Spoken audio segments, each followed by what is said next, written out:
Alright, guys, we are reacting to his stories. Actually, His story. hold up. Yo, hold up. These are real events. These are real events. Alright, can you just play the videos? When my dad found out he was refereeing my soccer game, he told me in the tunnel, "I'm not playing favorite son, don't expect special treatment." I smiled because I actually wanted a fair game, but then the other team's striker Mason elbowed my ribs in the air, and I fell. But Dad just gave me a yellow card for diving and gave the ball to Mason. I thought he'd just missed the foul, but next time I had the ball, Mason kicked me in the shin. I went down, clutching the already forming bruise, but Dad just shrugged and said, "I told you I'm not playing favorites." That's when Mason whispered in my ear, "I'm gonna injure you," and he won't even call it. My blood ran cold, and the rest of the game Mason kicked my calves and dragged my hair. Dad never blew his whistle. I remember seeing the bruises covering my shins and getting so angry I wanted to leave. But then Mason slide tackled so hard I heard a crunch. I instantly dropped and screamed in pain. Sure, my legs were broken, but Dad finally blew his whistle. Foul. He showed Mason a yellow card, and Mason flailed his arms. "That's not a foul. You're only saying that because he's your son." I remember laughing at how stupid that was because he'd been fouling me all game. But then suddenly, I saw Mason's dad in the crowd. "You're cheating, ref."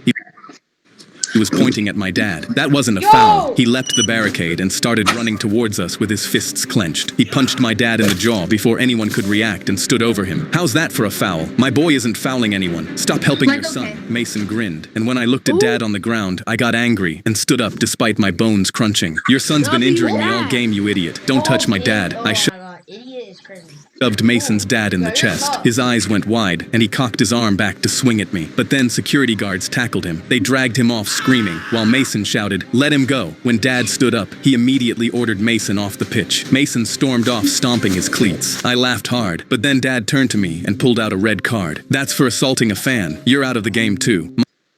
My smile dropped. When my dad found out, my safety harness unlocked at the exact moment the roller coaster took off. I tried as hard as I could to alert the ride operator, but they were way too busy doom-scrolling to notice my panicked screams. The coaster clicked up the first hill. My harness had raised fully above my head. At this point, the only thing holding me in my seat was gravity. We approached the top of the hill, and the fear took over. This was the craziest roller coaster in the country. Oh my gosh! Ooh, yeah, bro, the first drop was over 500 feet, followed by a huge loop and a tunnel. My screams grew louder as we reached the top of the hill. Hold up! Loop without falling. What? But the ride kept inching upwards. There was one final click, and we stopped at the top. My life flashed before my eyes at 10 times speed before the cart dropped over the edge. The G-forces were strong enough to lift me 8 inches out of my seat. The wind nearly blinded me, and my heart was pounding so fast that I thought it might stop completely. When we hit the bottom, my body slammed down with so much force that I thought I broke my tailbone. I had to focus through the pain if I wanted to survive what came next. The coaster began to ramp up for the huge loop. The coaster was designed to stop dead at the top of the loop to build suspense. As it began to peak, I began to fall out of my seat. My body fully left the coaster, but I was able to grab my harness. I hung there for what seemed like forever, holding on with all the strength in my body. My grip gave out just as the cart started to move again. I was falling straight down. By some crazy luck, the coaster reached the bottom of the hill exactly when I did. I landed perfectly in my empty seat. I ducked down at the precise moment we came to the tunnel. The raised harness clipped the ceiling and snapped completely off. When we came out on the other side, we were back at the start of the track. No, imagine when he has kids and he tells them this story. And all these events are real. Obviously, it's not from him, but it's from other people. What the freak? Meadow has this feature called... I handed a glass of water to my almost dead grandpa, but he smacked it across the room. He raised a finger at the photo on his wall and yelled, "Forget the water! I buried a treasure on that mountain." In the photo, he was young, That did not look like him at all.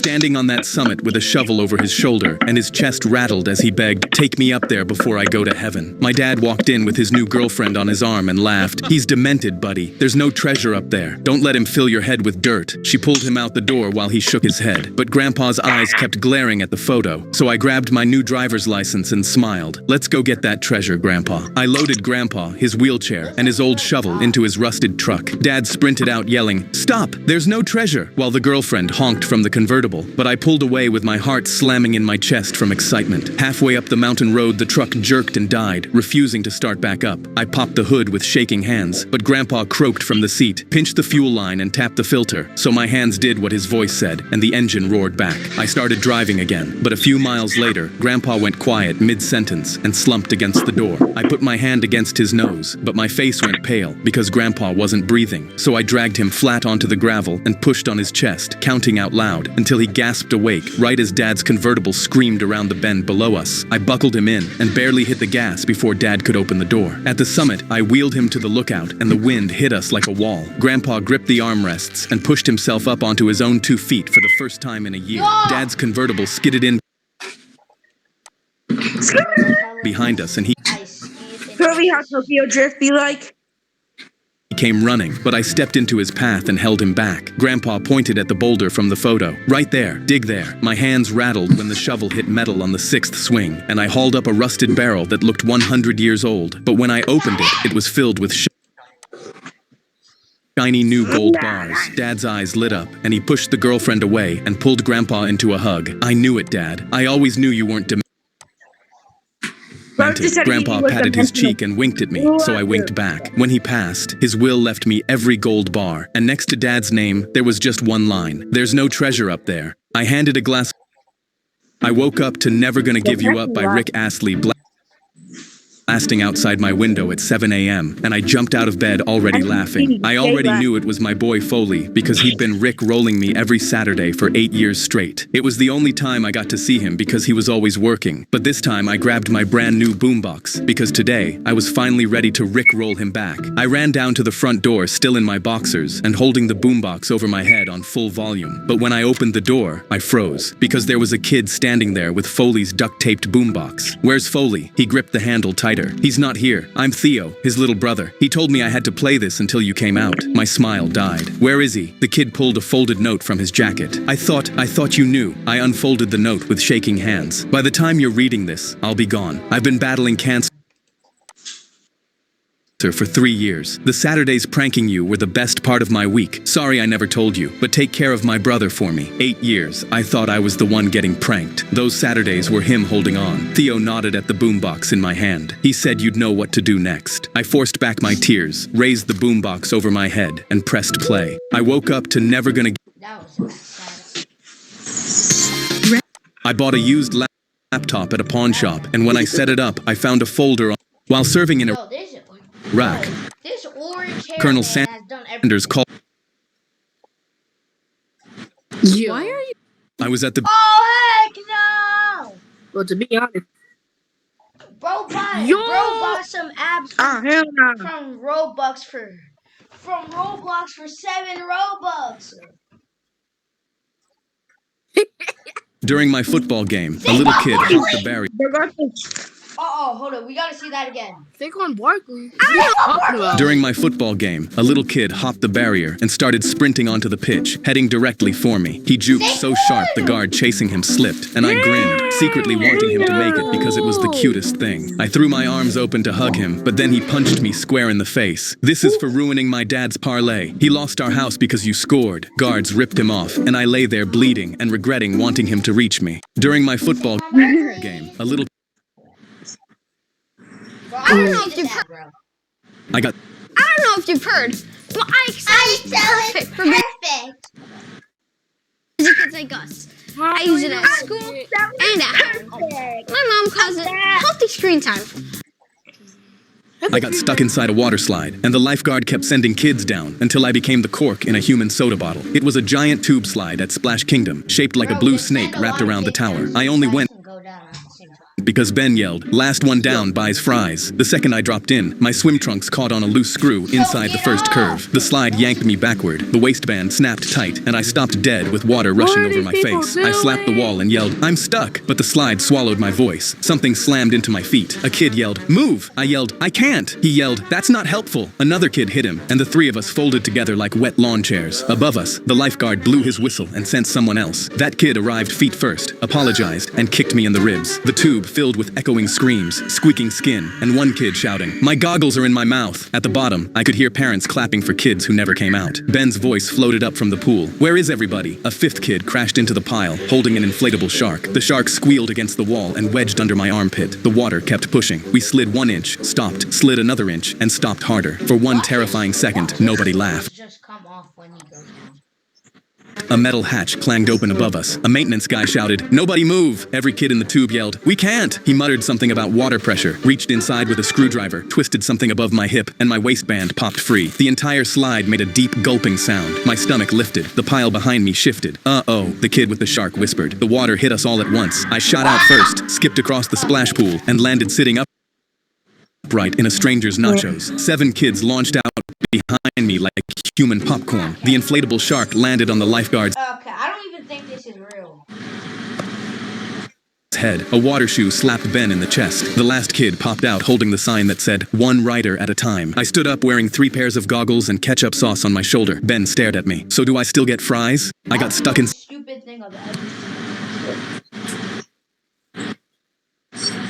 I unpaused Billie Jean, and the song started blasting from my... NST. At 100 subscribers on the new channel, face reveal for my cat. 4-year-old sister's stomach. My AirPod case was sitting open on the desk with one AirPod missing. I immediately ran over to Alice, who was fast asleep, because she swallowed my AirPod, and I had no idea how to get it out of her. I pressed my ear against her belly, and Michael Jackson was in there, mid-verse. I instantly opened Yo, Michael Jackson in that ear. Safari, and my thumbs moved rapidly across my screen as I looked up. What happens when a kid swallows an AirPod? And all the results said the same thing. Bring them to an emergency room. No exceptions. The chorus started playing, and Alice's eyes shot open. She sat up with both hands on her belly, grinning ear to ear. "There's music in my tummy." I sat her on my lap while I dialed 911, patting her back to calm her down. When they answered, I spoke quickly. "My little sister swallowed an AirPod, and it's inside her. What do I do? Is she going to die?" The woman responded, "An ambulance is on the way. Keep her as still as you can. Too much movement, and it could damage her organs permanently." I put the phone on speaker and kept patting Alice's back the way Mom does after dinner, but she wouldn't stop dancing to the chorus on my lap. I gently gripped her shoulders to get her to stop. Suddenly, the AirPod shot out of her mouth, bounced off my knee, and landed on the carpet, still playing Billie Jean. The speaker crackled. "Sir, is the child okay?" Alice grabbed the phone. "More than okay." She planted both feet on the floor and moonwalked across the carpet. When the song ended, Don't swallow it. she grabbed the AirPod off the carpet and held it up with both hands. Again, I unpaused. It was 17:7. Will we get a good one? After all. Stop. Let's check the most popular. 76 mil. My twin brother Chris and I were 9 when we learned Morse code. We tapped messages under the dinner table when Mom told us to stop talking, and tapped through the wall between our bedrooms every night. When Chris got into a car accident, They just said they tied. every night. When Chris So they tapped through the wall between our bedrooms, even though they're laying in the same bedroom right there. my twin That doesn't make sense. brother Chris and I were 9 when we learned Morse code. Took his hand and tapped. "Are you there?" Nothing. But I came back the next afternoon and tapped again. Before I left, I always said the same thing. "See you tomorrow, Chris." A week later, Chris's fingers twitched against mine, and I almost fell out of my chair. I grabbed a nurse, and she barely looked up. They're reflexes. It doesn't mean anything. I bought a notebook the next day and started writing down every single one. 4 months in, Mom watched me scribbling and said, "How long are you gonna keep doing this? Until he taps back." He's not gonna tap back. He's dead. You're talking to a corpse. Yo. Back. back. Why You're do talking they to a keep repeating corpse. the same thing I'm saying? Yo. Bro, Dad lasted a few more months before he pulled me into donate his organs. He's gone. the hallway. We need to talk I've about seen that donating one your before. brother's You gotta organs. try. His No. Am I hearing stuff? me into the hallway. We need to talk about donating your brother's Okay, bro. organs. His fingers It's reflexes. move every time I hold his hand, Dad. The nurses said those are reflexes. Stop getting your hopes up, son. I don't care what the nurses Let me say. guess. You're not donating my Right brother's when organs. they're But a about week to donate his organs, he's gonna tap back. Oh, it's so predictable, bro. later, my parents called to have Chris transferred to a long-term facility to die and scheduled a meeting to sign the papers. The afternoon before the meeting, I tapped into his palm like always, but this time, something tapped back. Short, Bro, long, short. Not predictable. SOS. I grabbed his hand. Chris, if that's you, squeeze once. He squeezed so hard my knuckles cracked. I stormed into the meeting room and told them my brother just responded to me. The case I'm gonna predict what you're saying. Alright. That's what people do when they don't want to lose their loved ones. worker said, this is very common with families who aren't ready to let go. My parents nodded. I grabbed the transfer papers off the table. You're not signing anything until you come see for yourself. I walked them to Chris's bed and grabbed his hand. Ask him anything. The caseworker asked what year it was. Chris squeezed out the answer. Count to 5. 5 perfect squeezes. His mother's name, tapped out letter by letter. By the 10th question, she said, What's the first question? Yo.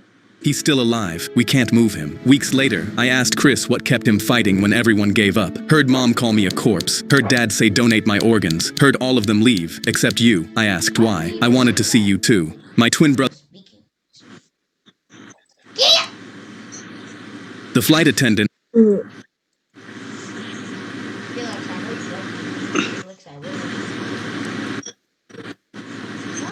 The flight attendant slipped me a napkin that said, the pilot isn't who he says he is. Meet me in the back to talk. I knew she chose to tell me because of the military dog tags around my neck. I folded the Rogers? military dog tags around my neck. I folded the napkin and slid it into my pocket. And that's when the captain's voice came over the intercom. Good morning, folks. This is Captain Hopkins.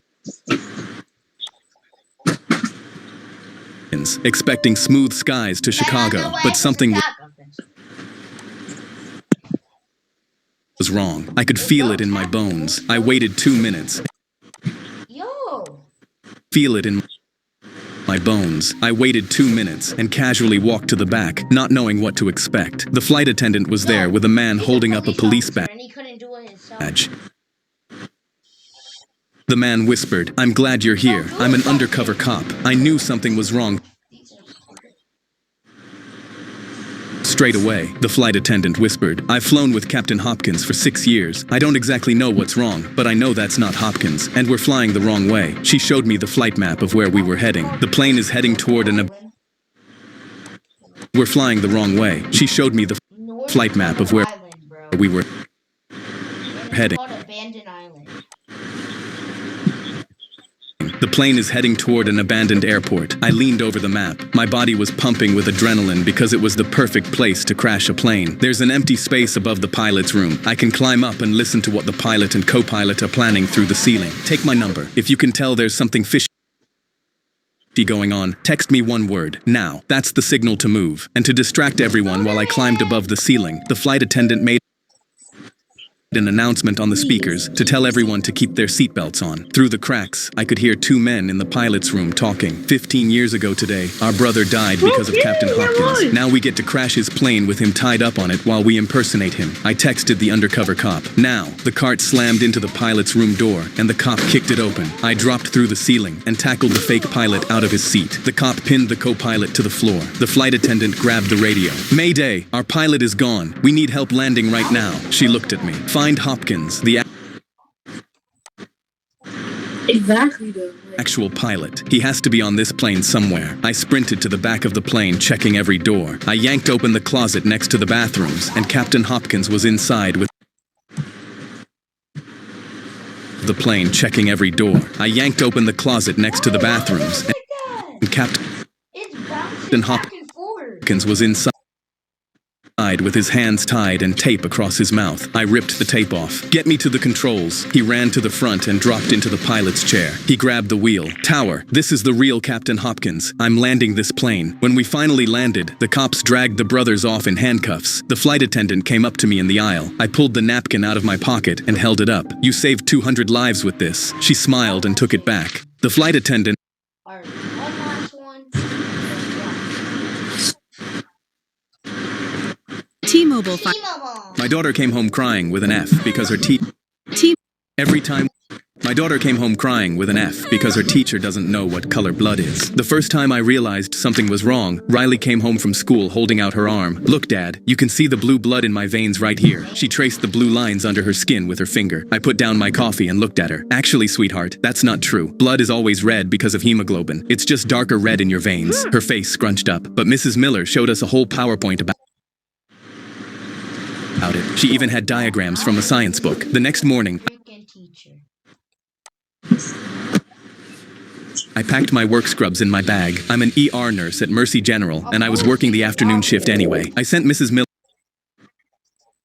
an email asking if I could do a quick presentation about blood for career day that afternoon. She loved the idea. When I arrived, Mrs. Miller introduced me as Riley's dad, who works at the hospital. 28 kids stared up at me from their desks. "I heard you guys learned that blood is blue inside your body," I said. The entire class nodded enthusiastically. Mrs. Miller beamed from her desk in the corner. I pulled out a blood collection tube from my pocket and held it up. "This is what we use to draw blood at the hospital. Notice something. The tube creates a vacuum. No oxygen inside at all." I paused. "When we draw blood with these, it never touches oxygen until we pop the cap off." I showed them photos on my phone of sealed blood tubes. "See? Still red." Mrs. Miller's smile started fading. She shifted in her chair and cleared her throat. A boy raised his hand and pointed to their science textbook. "But our textbook says it's blue." I picked up the book and checked the publication date, 1998. Medicine updates pretty fast. We used to think lots of things that turned out to be wrong. Mrs. Miller suddenly stood up from her desk, her hands gripping the edge. "Well, thank you for that interesting presentation, Mr. Johnson, but we need to move on to math now." I nodded and started packing when a girl in the back raised her hand. "So our textbook is wrong?" The class erupted in whispers. Mrs. Miller's jaw clenched and her voice got tight. "The curriculum says..." "Actually," I interrupted, pulling up the state science standards on my phone. I walked over and turned my phone toward her. "The current curriculum specifically mentions this myth as something to correct." She stared at the screen and her eyes narrowed. Her mouth pressed into a thin line and her nostrils flared. "Can I speak with you in the